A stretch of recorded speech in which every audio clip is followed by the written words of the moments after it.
حکومت سازی کا اونٹ کس کروٹ بیٹھنے جا رہا ہے؟ اگر بات کریں مرکز کی تو وہاں پہ پاکستان تحریک انصاف کے حمایت یافتہ آزاد امیدوار 92 نشستیں جیت کر سر فہرست ہیں، جبکہ پاکستان مسلم لیگ نون 79 نشستوں کے ساتھ دوسرے اور پاکستان پیپلز پارٹی 54 نشستیں جیت کر تیسرے نمبر پر ہے۔ دیگر جماعتوں میں MQM 17، مسلم لیگ کاف 3، JUIF 4 اور استحکام پاکستان پارٹی نے 2 نشستیں حاصل کی ہیں۔ نشستوں کی اس فہرست سے واضح ہے کہ کسی بھی سیاسی جماعت کو قومی اسمبلی میں سادہ اکثریت نہیں ملی۔ ایسے میں مخلوط حکومت کا قیام نوشتہ دیوار ہے۔ اس سلسلے میں سیاسی جماعتوں نے اتحاد کے لیے پر تولنا شروع کر دیے ہیں۔ پاکستان مسلم لیگ نون، پاکستان پیپلز پارٹی، MQM اور JUIF کی اعلیٰ قیادت میں رابطے شروع ہو چکے ہیں۔ خبر یہ بھی ہے کہ 2.5 سال کے لیے پاکستان مسلم لیگ نون اور اگلے 2.5 سال کے لیے پاکستان پیپلز پارٹی کا وزیر اعظم لایا جائے، مگر اس تجویز پہ ابھی کوئی حتمی فیصلہ نہیں ہو سکا۔ جبکہ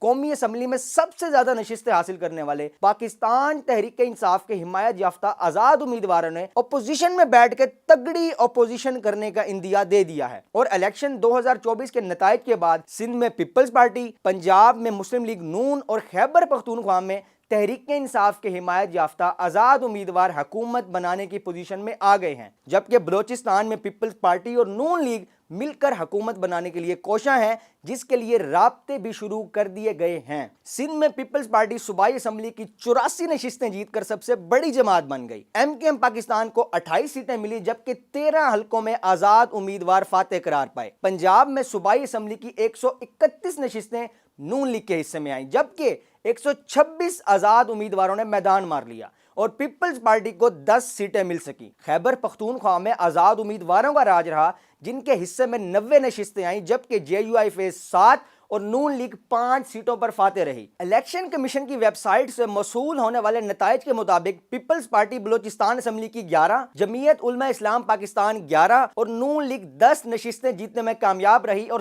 6 حلقوں میں آزاد امیدواروں نے میدان مار لیا۔ ایسے میں اب دیکھنا یہ ہے کہ حکومت سازی کا یہ مرحلہ کتنے دن جاری رہتا ہے اور اس کا کیا نتیجہ نکلتا ہے۔